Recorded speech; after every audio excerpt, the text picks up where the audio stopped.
Welcome to Soft Hour Library. Tonight's story begins now. Close your eyes and rest. Chapter 17. Elizabeth related to Jane, the next day, what had passed between Mr. Wickham and herself.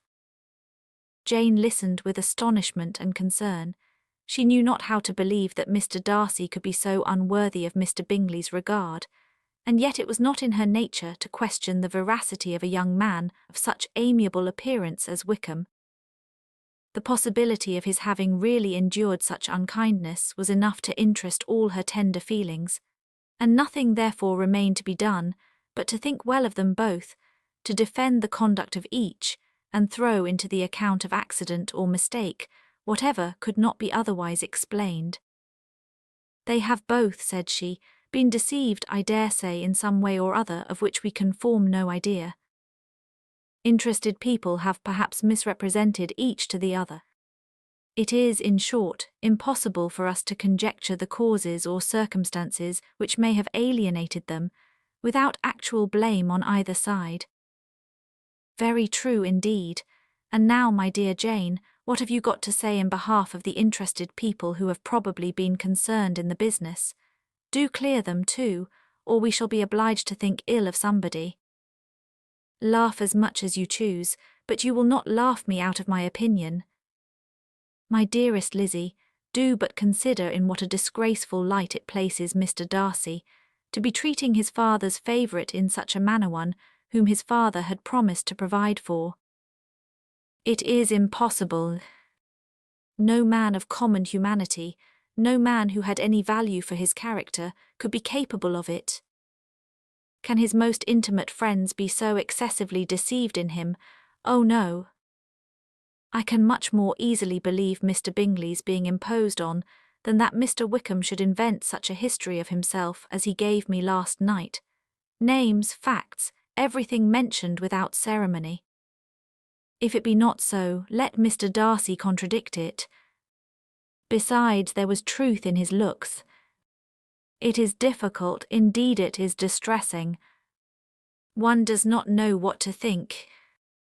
I beg your pardon, one knows exactly what to think.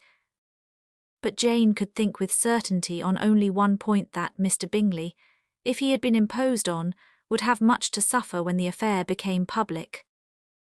The two young ladies were summoned from the shrubbery, where this conversation passed, by the arrival of some of the very persons of whom they had been speaking.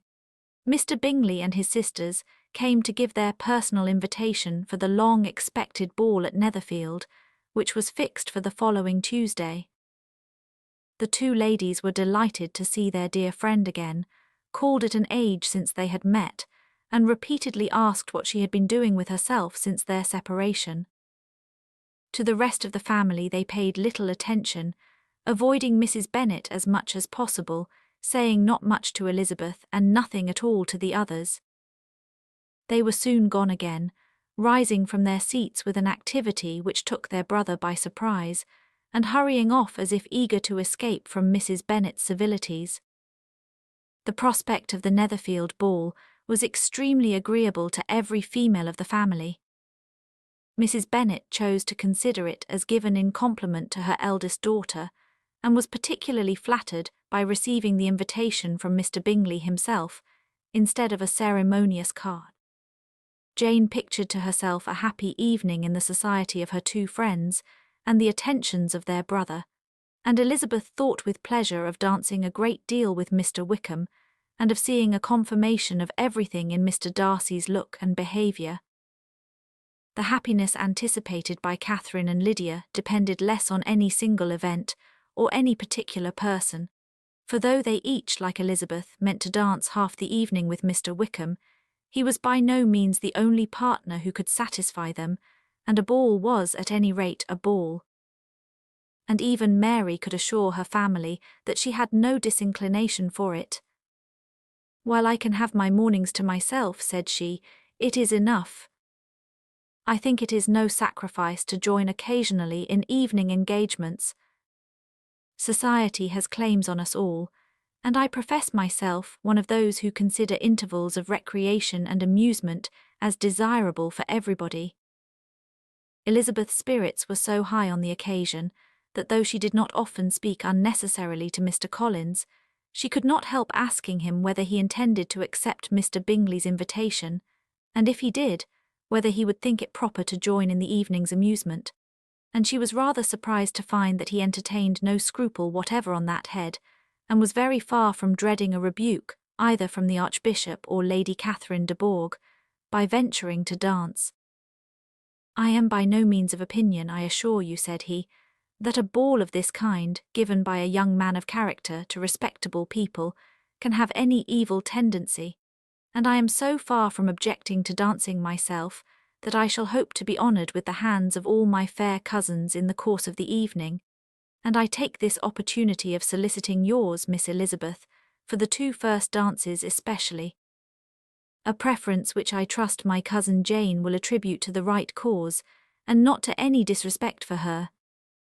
Elizabeth felt herself completely taken. She had fully proposed being engaged by Wickham for those very dances, and to have Mr. Collins instead, her liveliness had been never worse timed. There was no help for it, however. Mr. Wickham's happiness and her own was perforce delayed a little longer, and Mr. Collins's proposal accepted with as good a grace as she could. She was not the better pleased with his gallantry, from the idea it suggested of something more. It now first struck her that she was selected from among her sisters as worthy of being the mistress of Hunsford Parsonage, and of assisting to form a quadrille table at Rosings, in the absence of more eligible visitors. The idea soon reached to conviction, as she observed his increasing civilities towards herself, and heard his frequent attempt at a compliment on her wit and vivacity, and though more astonished than gratified herself by this effect of her charms, it was not long before her mother gave her to understand that the probability of their marriage was exceedingly agreeable to her. Elizabeth, however, did not choose to take the hint, being well aware that a serious dispute must be the consequence of any reply. Mr. Collins might never make the offer, and, till he did, it was useless to quarrel about him. If there had not been a Netherfield ball to prepare for and talk of, the younger Miss Bennets would have been in a pitiable state at this time, for from the day of the invitation to the day of the ball, there was such a succession of rain as prevented their walking to Meryton once. No aunt, no officers, no news could be sought after. The very shoe roses for Netherfield were got by proxy. Even Elizabeth might have found some trial of her patience in weather which totally suspended the improvement of her acquaintance with Mr. Wickham, and nothing less than a dance on Tuesday could have made such a Friday, Saturday, Sunday, and Monday endurable to Kitty and Lydia. Chapter 18.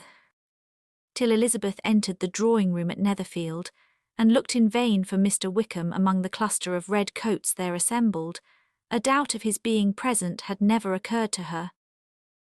The certainty of meeting him had not been checked by any of those recollections that might not unreasonably have alarmed her. She had dressed with more than usual care, and prepared in the highest spirits for the conquest of all that remained unsubdued of his heart, trusting that it was not more than might be won in the course of the evening.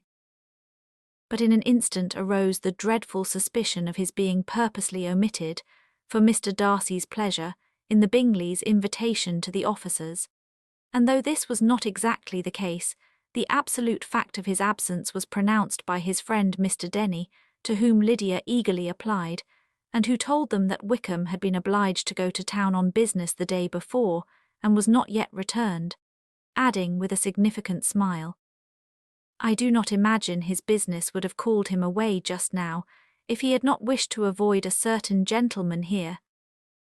This part of his intelligence, though unheard by Lydia, was caught by Elizabeth, and as it assured her that Darcy was not less answerable for Wickham's absence than if her first surmise had been just, every feeling of displeasure against the former was so sharpened by immediate disappointment that she could hardly reply with tolerable civility to the polite inquiries which he directly afterwards approached to make.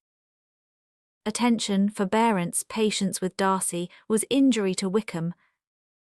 She was resolved against any sort of conversation with him, and turned away with a degree of ill humour which she could not wholly surmount even in speaking to Mr. Bingley, whose blind partiality provoked her. But Elizabeth was not formed for ill humour, and though every prospect of her own was destroyed for the evening, it could not dwell long on her spirits, and having told all her griefs to Charlotte Lucas, whom she had not seen for a week, she was soon able to make a voluntary transition to the oddities of her cousin, and to point him out to her particular notice.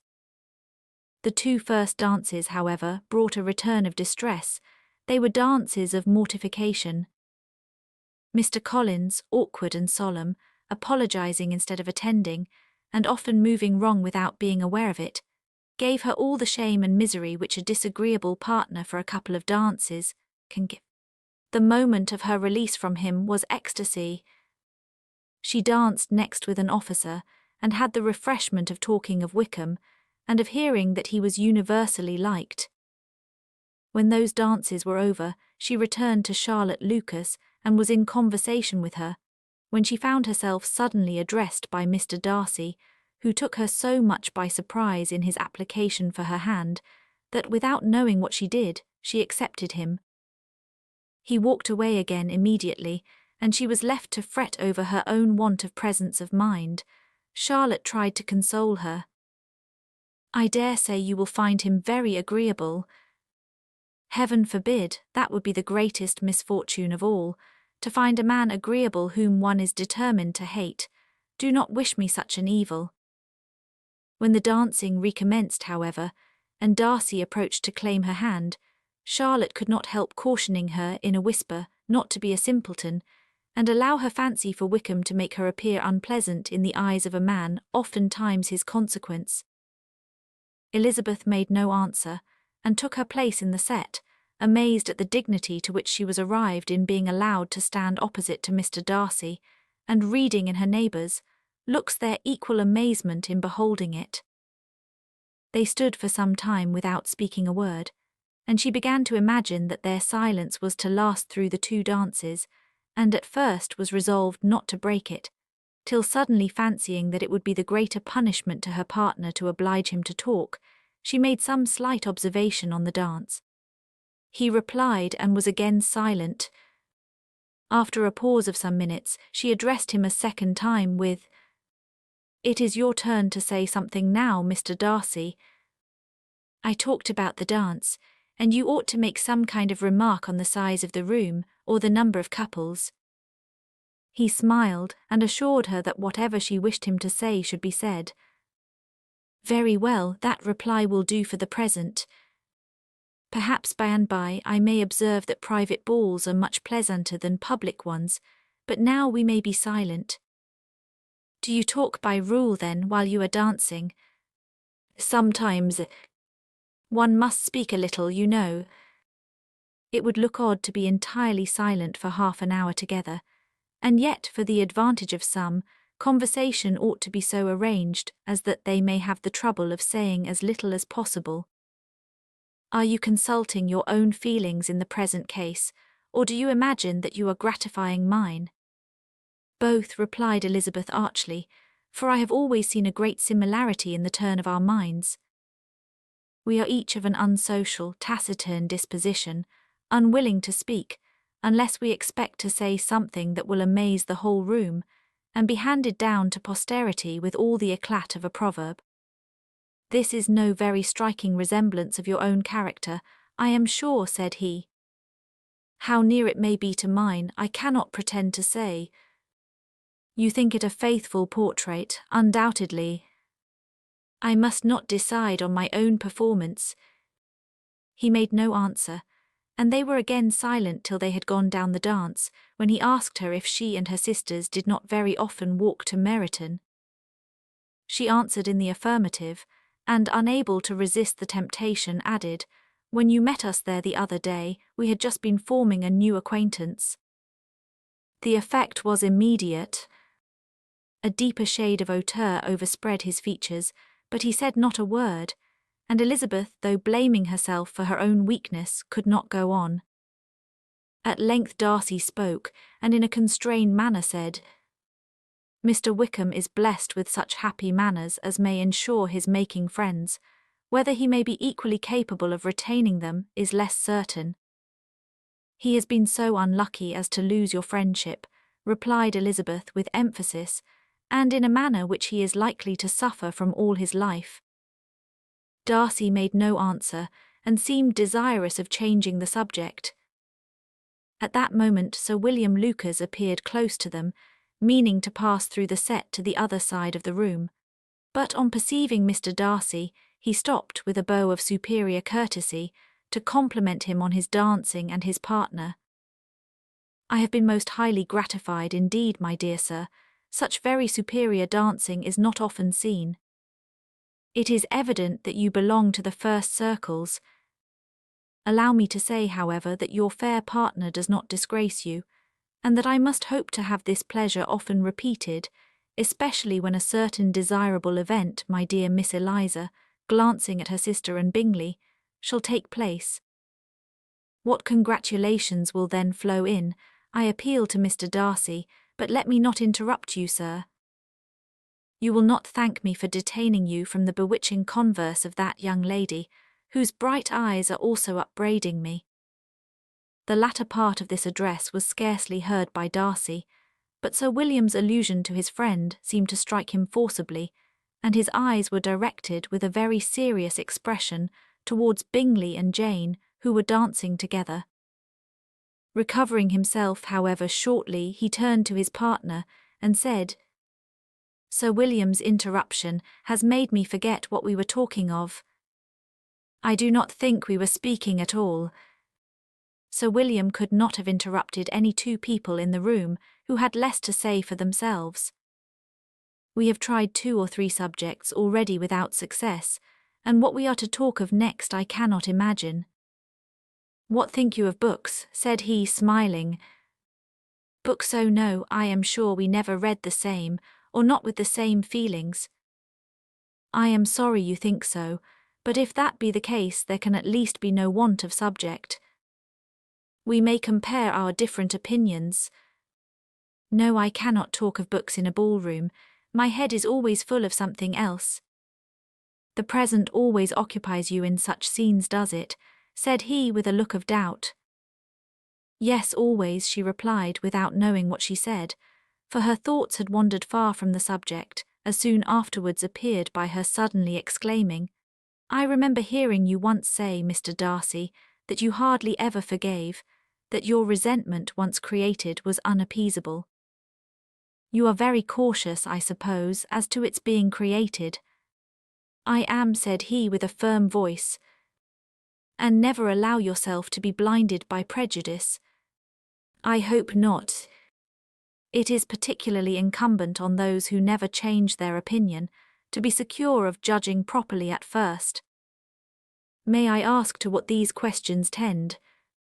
"Merely to the illustration of your character," said she, endeavouring to shake off her gravity. "I am trying to make it out." "And what is your success?" She shook her head. "I do not get on at all. I hear such different accounts of you as puzzle me exceedingly." "I can readily believe," answered he gravely, "that reports may vary greatly with respect to me, and I could wish, Miss Bennet, that you were not to sketch my character at the present moment, as there is reason to fear that the performance would reflect no credit on either. But if I do not take your likeness now, I may never have another opportunity." "I would by no means suspend any pleasure of yours," he coldly replied. She said no more, and they went down the other dance and parted in silence, on each side dissatisfied, though not to an equal degree. For in Darcy's breast there was a tolerably powerful feeling towards her, which soon procured her pardon, and directed all his anger against her. They had not long separated when Miss Bingley came towards her, and with an expression of civil disdain, thus accosted her. "So, Miss Eliza, I hear you are quite delighted with George Wickham. Your sister has been talking to me about him, and asking me 1,000 questions, and I find that the young man forgot to tell you, among his other communications, that he was the son of old Wickham, the late Mr. Darcy's steward.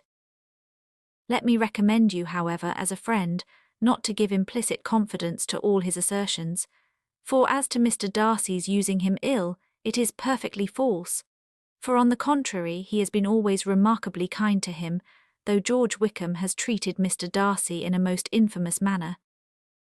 I do not know the particulars, but I know very well that Mr. Darcy is not in the least to blame, that he cannot bear to hear George Wickham mentioned, and that though my brother thought he could not well avoid including him in his invitation to the officers, he was excessively glad to find that he had taken himself out of the way.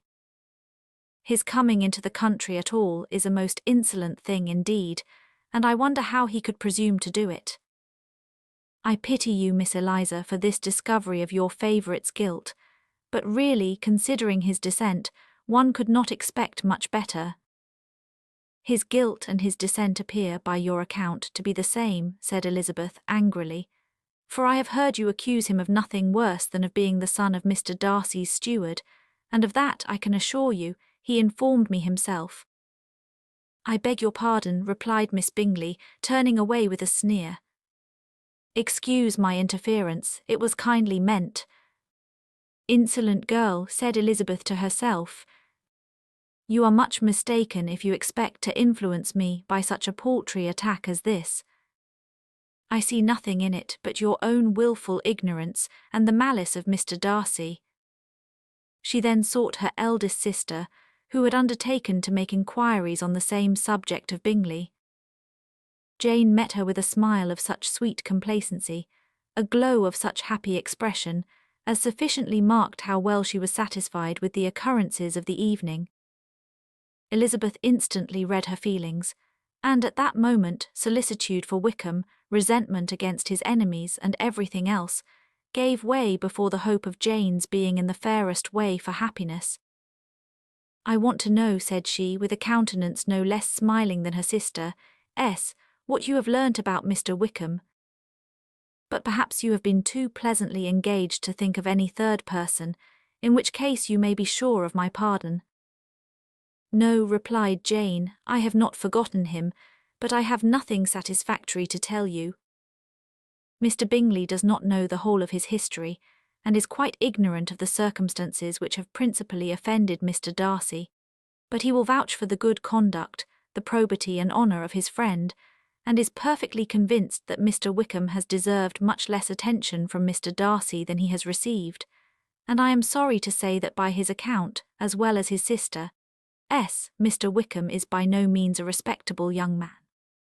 I am afraid he has been very imprudent, and has deserved to lose Mr. Darcy's regard. Mr. Bingley does not know Mr. Wickham himself. No, he never saw him till the other morning at Meryton. This account, then, is what he has received from Mr. Darcy. I am perfectly satisfied. But what does he say of the living? He does not exactly recollect the circumstances, though he has heard them from Mr. Darcy more than once, but he believes that it was left to him conditionally only. I have not a doubt of Mr. Bingley's sincerity, said Elizabeth warmly, but you must excuse my not being convinced by assurances only. Mr. Bingley's defence of his friend was a very able one, I dare say, but since he is unacquainted with several parts of the story, and has learnt the rest from that friend himself, I shall venture still to think of both gentlemen as I did before. She then changed the discourse to one more gratifying to each, and on which there could be no difference of sentiment. Elizabeth listened with delight to the happy though modest hopes which Jane entertained of Bingley's regard, and said all in her power to heighten her confidence in it. On their being joined by Mr. Bingley himself, Elizabeth withdrew to Miss Lucas, to whose inquiry after the pleasantness of her last partner she had scarcely replied, before Mr. Collins came up to them, and told her with great exultation that he had just been so fortunate as to make a most important discovery. I have found out, said he, by a singular accident, that there is now in the room a near relation to my patroness.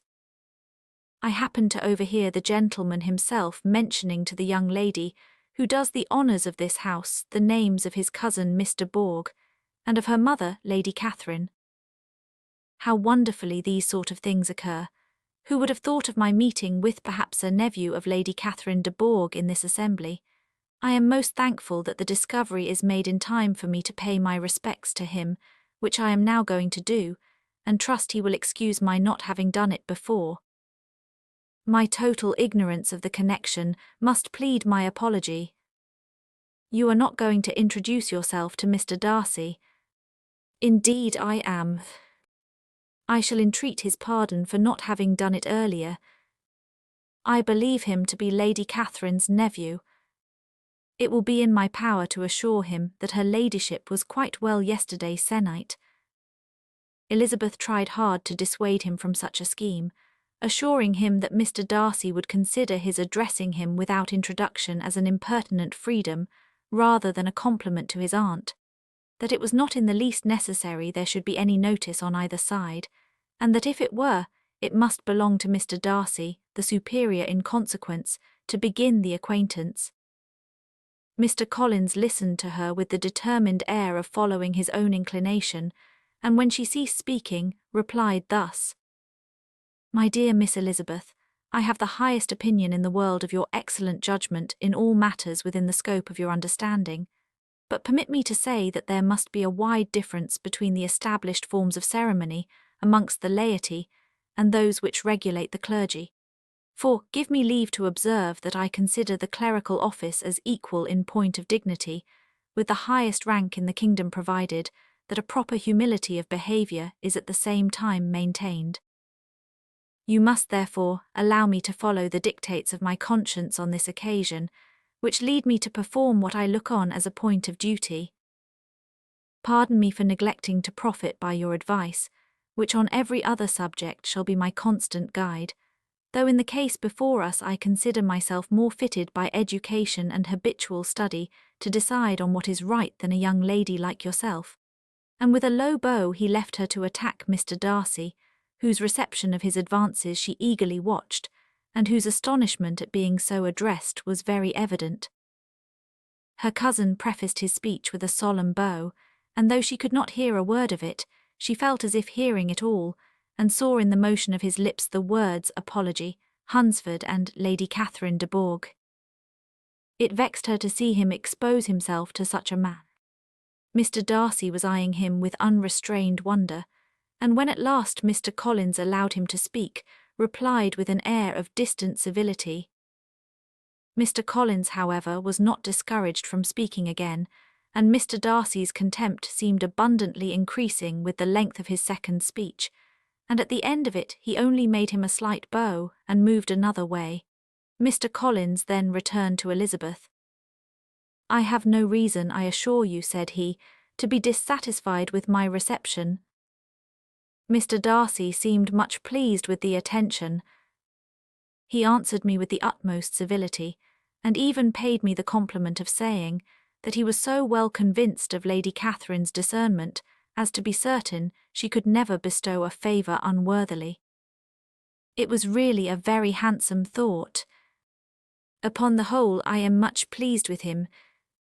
As Elizabeth had no longer any interest of her own to pursue, she turned her attention almost entirely on her sister and Mr. Bingley, and the train of agreeable reflections which her observations gave birth to made her perhaps almost as happy as Jane. She saw her in idea settled in that very house, in all the felicity which a marriage of true affection could bestow, and she felt capable, under such circumstances, of endeavouring even to like Bingley's two sisters. Her mother's thoughts, she plainly saw, were bent the same way, and she determined not to venture near her, lest she might hear too much. When they sat down to supper, therefore, she considered it a most unlucky perverseness which placed them within one of each other, and deeply was she vexed to find that her mother was talking to that one person, Lady Lucas, freely, openly, and of nothing else but of her expectation that Jane would be soon married to Mr. Bingley. It was an animating subject, and Mrs. Bennet seemed incapable of fatigue while enumerating the advantages of the match. His being such a charming young man, and so rich and living but 3 miles from them, were the first points of self-gratulation, and then it was such a comfort to think how fond the two sisters were of Jane, and to be certain that they must desire the connection as much as she could do. It was, moreover, such a promising thing for her younger daughters, as Jane's marrying so greatly must throw them in the way of other rich men. And lastly, it was so pleasant at her time of life to be able to consign her single daughters to the care of their sister, that she might not be obliged to go into company more than she liked. It was necessary to make this circumstance a matter of pleasure, because on such occasions it is the etiquette, but no one was less likely than Mrs. Bennet to find comfort in staying at home at any period of her life. She concluded with many good wishes that Lady Lucas might soon be equally fortunate, though evidently and triumphantly believing there was no chance of it. In vain did Elizabeth endeavour to check the rapidity of her mother's words, or persuade her to describe her felicity in a less audible whisper, for to her inexpressible vexation she could perceive that the chief of it was overheard by Mr. Darcy, who sat opposite to them. Her mother only scolded her for being nonsensical. "What is Mr. Darcy to me, pray, that I should be afraid of him? I am sure we owe him no such particular civility as to be obliged to say nothing he may not like to hear. For heaven's sake, madam, speak lower. What advantage can it be to you to offend Mr. Darcy? You will never recommend yourself to his friend by so doing." Nothing that she could say, however, had any influence. Her mother would talk of her views in the same intelligible tone. Elizabeth blushed and blushed again with shame and vexation. She could not help frequently glancing her eye at Mr. Darcy, though every glance convinced her of what she dreaded, for though he was not always looking at her mother, she was convinced that his attention was invariably fixed by her. The expression of his face changed gradually from indignant contempt to a composed and steady gravity. At length, however, Mrs. Bennet had no more to say, and Lady Lucas, who had been long yawning at the repetition of delights which she saw no likelihood of sharing, was left to the comforts of cold ham and chicken.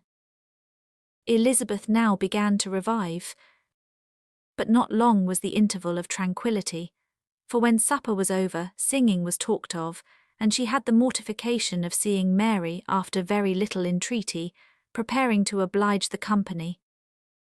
By many significant looks and silent entreaties did she endeavour to prevent such a proof of complaisance, but in vain. Mary would not understand them. Such an opportunity of exhibiting was delightful to her, and she began her song. Elizabeth's eyes were fixed on her, with most painful sensations, and she watched her progress through the several stanzas with an impatience which was very ill rewarded at their close. For Mary, on receiving amongst the thanks of the table the hint of a hope that she might be prevailed on to favour them again, after the pause of half a minute began another. Mary's powers were by no means fitted for such a display. Her voice was weak and her manner affected. Elizabeth was in agonies.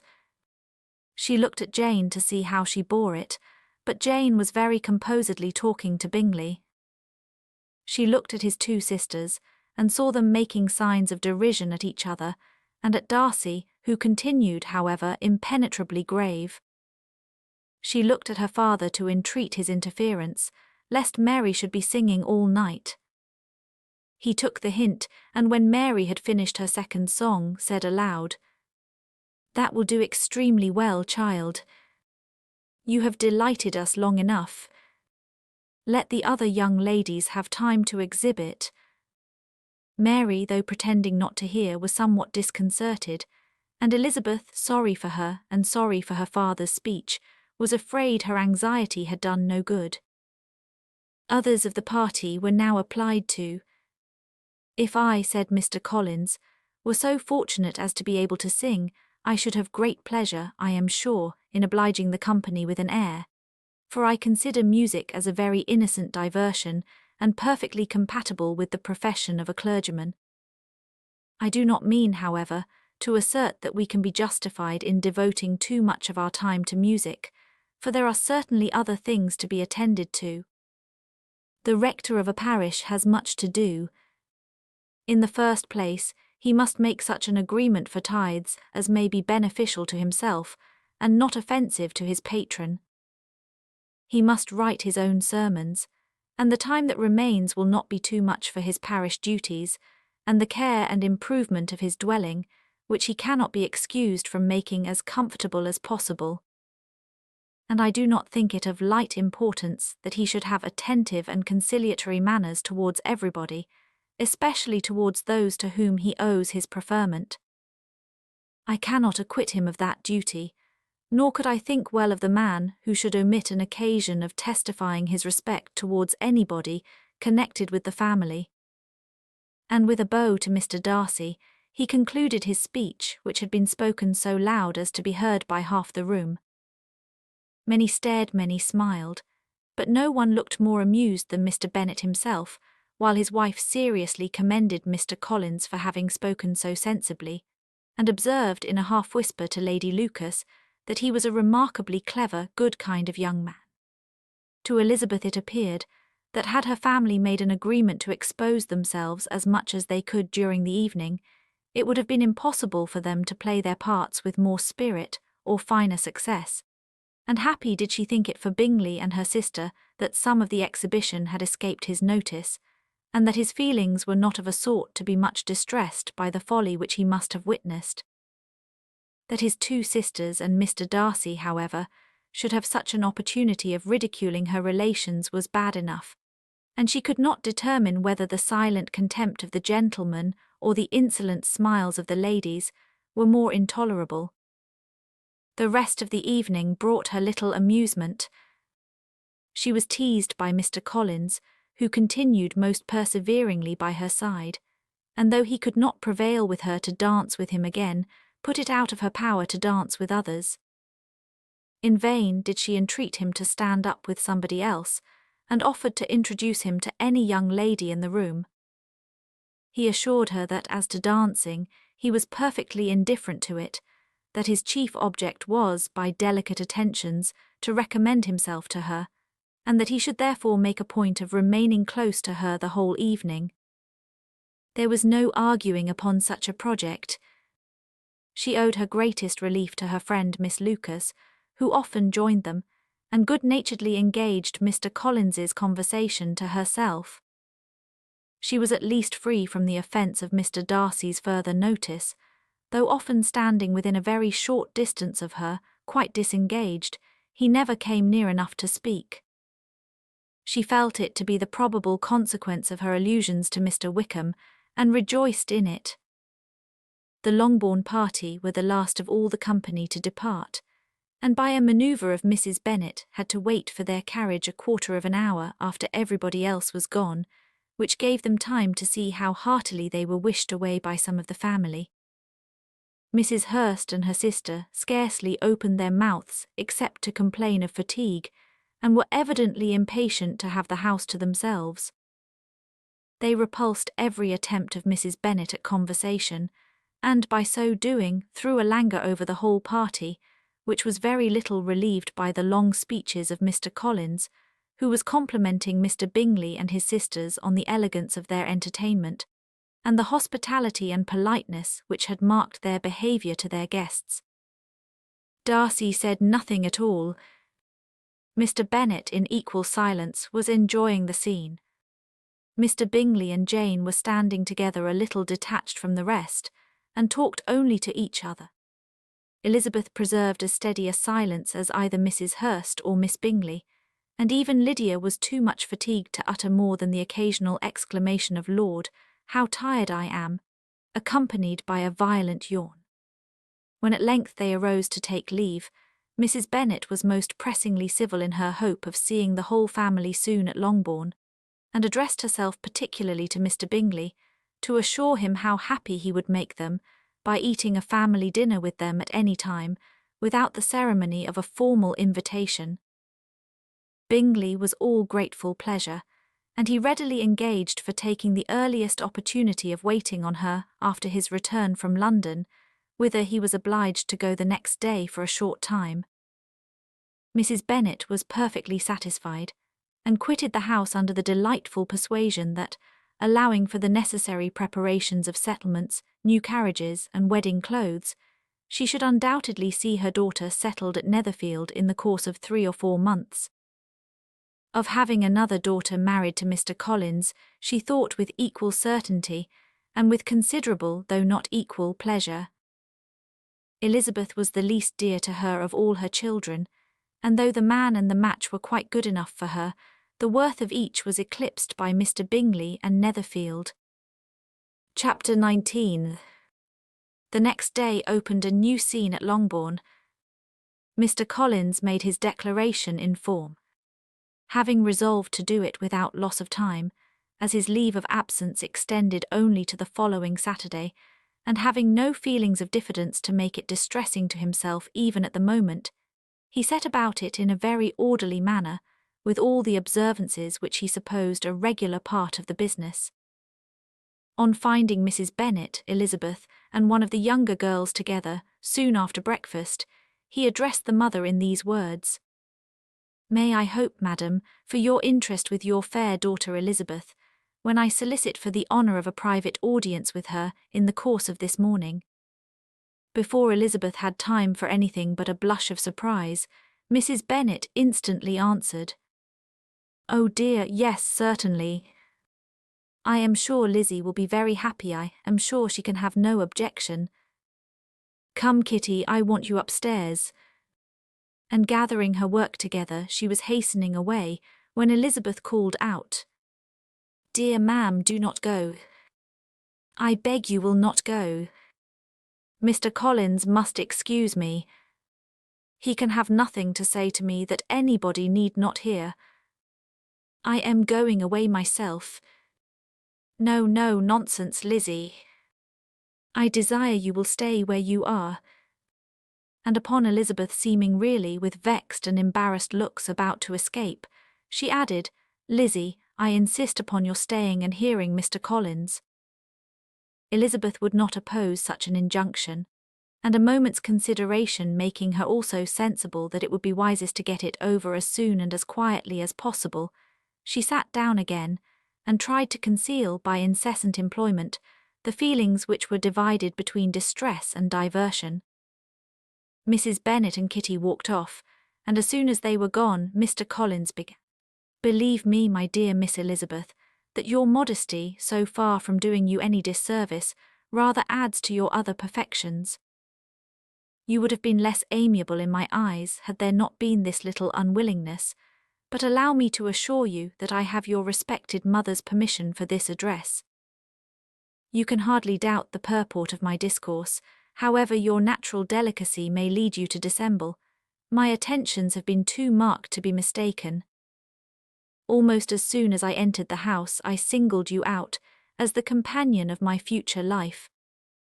But before I am run away with by my feelings on this subject, perhaps it will be advisable for me to state my reasons for marrying and, moreover, for coming into Hertfordshire with the design of selecting a wife, as I certainly did.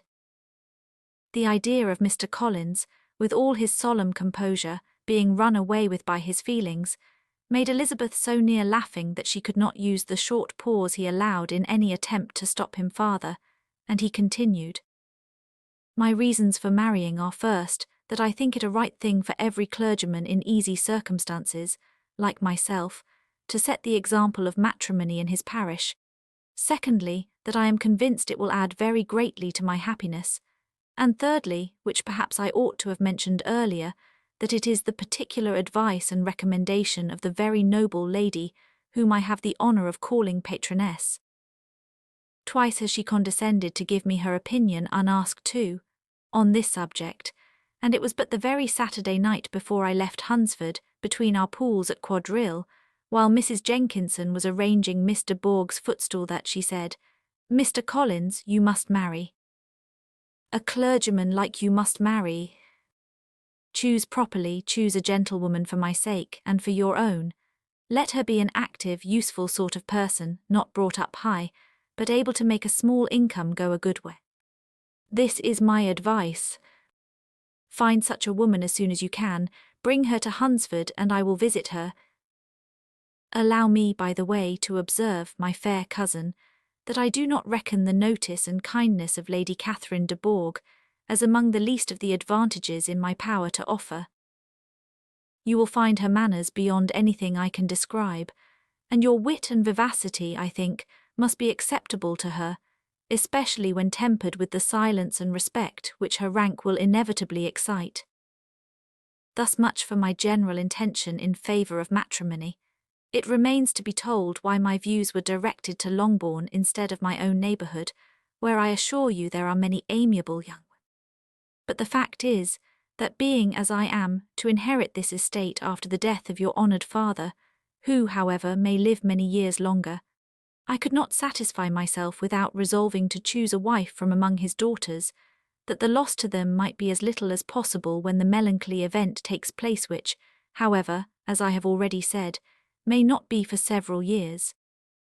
This has been my motive, my fair cousin, and I flatter myself it will not sink me in your esteem. And now nothing remains for me but to assure you in the most animated language of the violence of my affection. To fortune I am perfectly indifferent, and shall make no demand of that nature on your father, since I am well aware that it could not be complied with, and that £1,000 in the 4 per cents, which will not be yours till after your mother's decease, is all that you may ever be entitled to. On that head, therefore, I shall be uniformly silent, and you may assure yourself that no ungenerous reproach shall ever pass my lips when we are married. It was absolutely necessary to interrupt him now. "You are too hasty, sir," she cried. "You forget that I have made no answer. Let me do it without further loss of time. Accept my thanks for the compliment you are paying me. I am very sensible of the honour of your proposals, but it is impossible for me to do otherwise than decline them."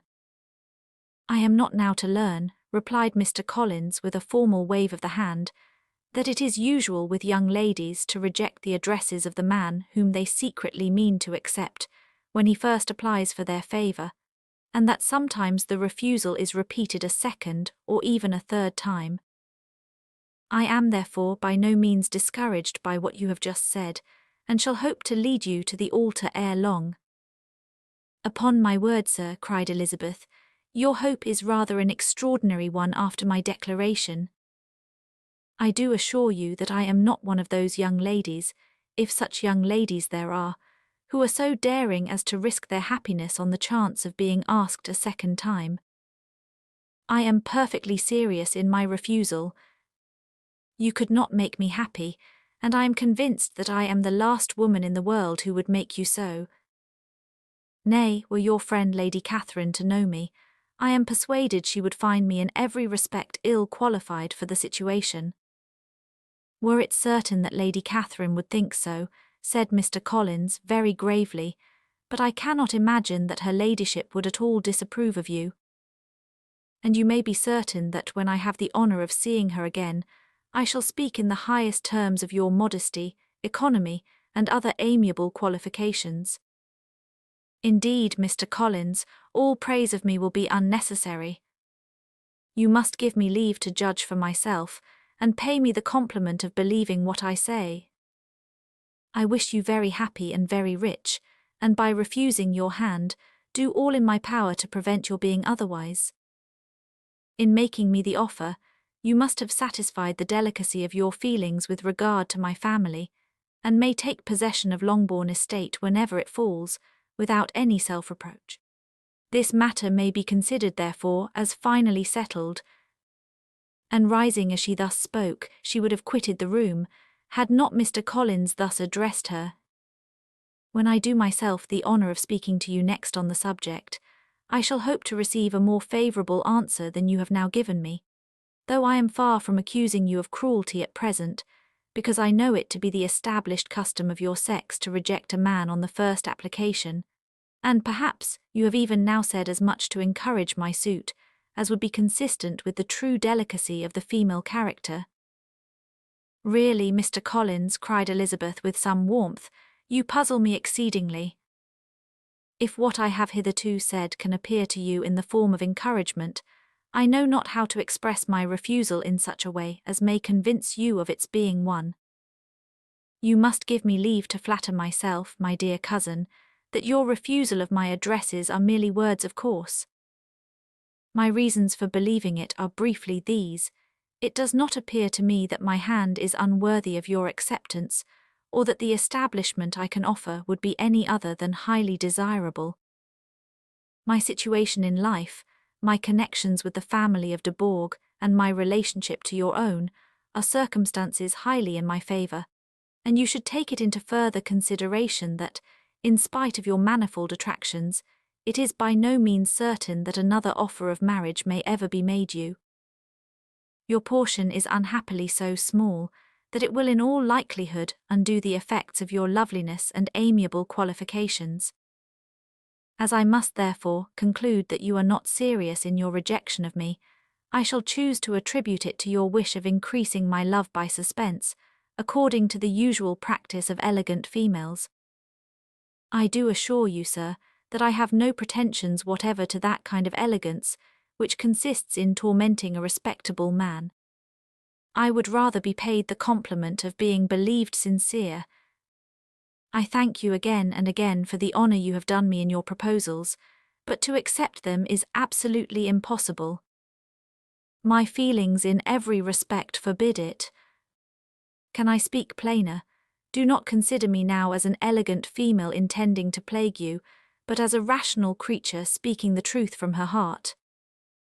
You are uniformly charming, cried he with an air of awkward gallantry, and I am persuaded that, when sanctioned by the express authority of both your excellent parents, my proposals will not fail of being acceptable.